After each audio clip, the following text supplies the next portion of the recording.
गाइजहरु, आज मैले यो गुरदौलीको पोटिङबाट बिरुवा बनाउँदै छु। मसँग गत वर्ष एउटा गुरदौली थियो, त्यसलाई गएको वर्ष निकै राम्रो फुलो। त यो पालि चाहिँ एकदम माटो भरिबाट पानी राख्न गाह्रो भएर उखालेर फेरि रोकिदिएको त त्यो मुरेर अहिले यत्रोको कपाना मात्रै छ। यो आफै उम्रिएको थियो। हेरौँ यो कस्तो फुल्छ। यो फुल चाहिँ मलाई थाहा छैन, तर यो लोकल चाहिँ लोकल भेराइटी हो। यो हेरेर बुटा हेरेर थाहा भइहाल्छ हैन। यसलाई धेरै बिरुवा बनाउनलाई मैले यसरी हाँगाबाट लाउँदैछु। यसको लागि मैले 5-6 इन्चीका हाँगा लिनुपर्छ। मैले त्यत्रै हाँगा काटेर ल्याएको छु। त्यसलाई यसरी हटाइदिनुपर्छ पातहरू। सानो कैँची भए सजिलो हुन्थ्यो। यसो सानो सानो हटाउनलाई। अब कैँची ठुलो, कटर ठुलो भयो। मसँग फेरि कैँची भएका पनि ठुल्ठुला छन्।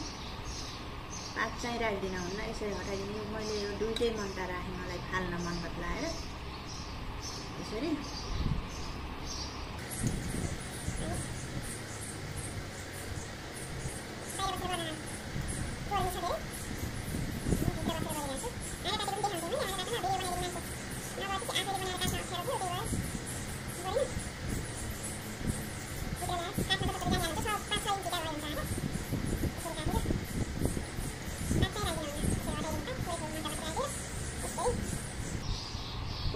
मैले भिडियो बनाएको थिएँ, यहाँ केही पनि नदेखिएको रहेछ कि हेरिनँ मैले।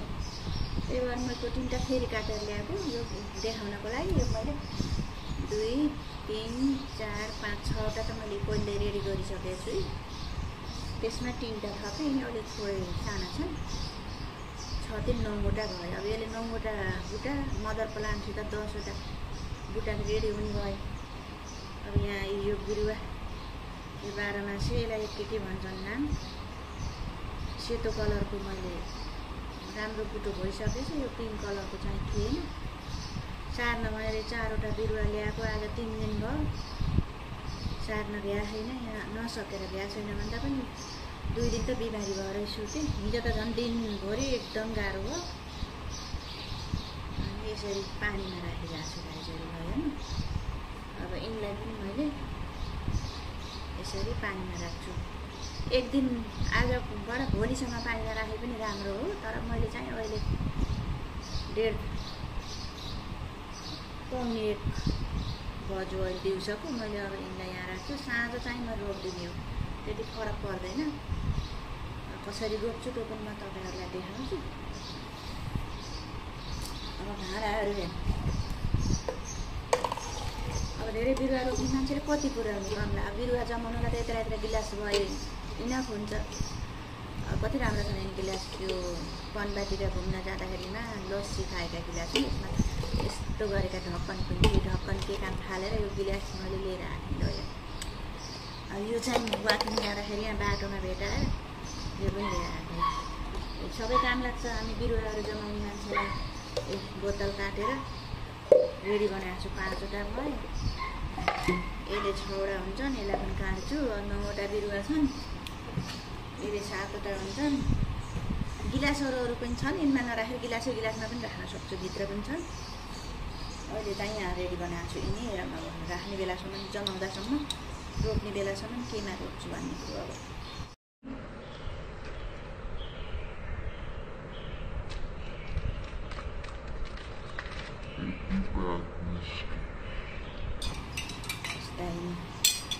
अनलाइनबाट मगाएको छु। ग्लोभ्स पनि छन्।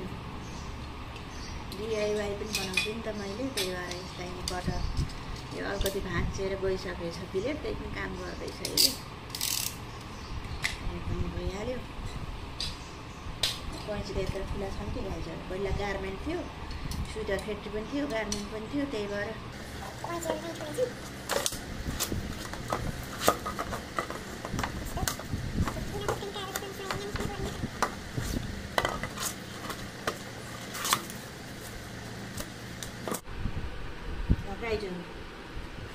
मैले यो अघिका तिनी ठुला भाँडामा त्यो अर्कोवाला फुल रोपेको 12 मासे के भन्छ त्यसलाई।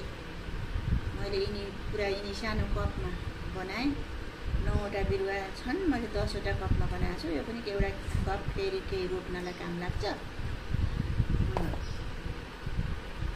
यसमा मैले यति बेसार लिएर आएको छु। यी रुटिङ हार्मोन भनेर ल्याएर रोप्छन् र लगाएर रोप्छन्। एलोभेरा लगाएर पनि रोप्छन्। मैले चाहिँ बेसार लगाएर रोप्छु।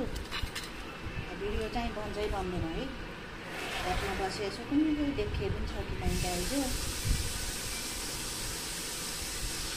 यसलाई यसरी बेसार यसरी लगाएर यसरी रुटिङ हार्मोनले लगाएर पनि यसरी नै लाउने हो।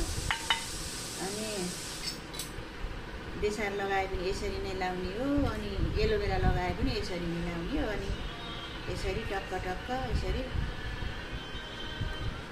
रोप्दिने।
Đi đâu anh?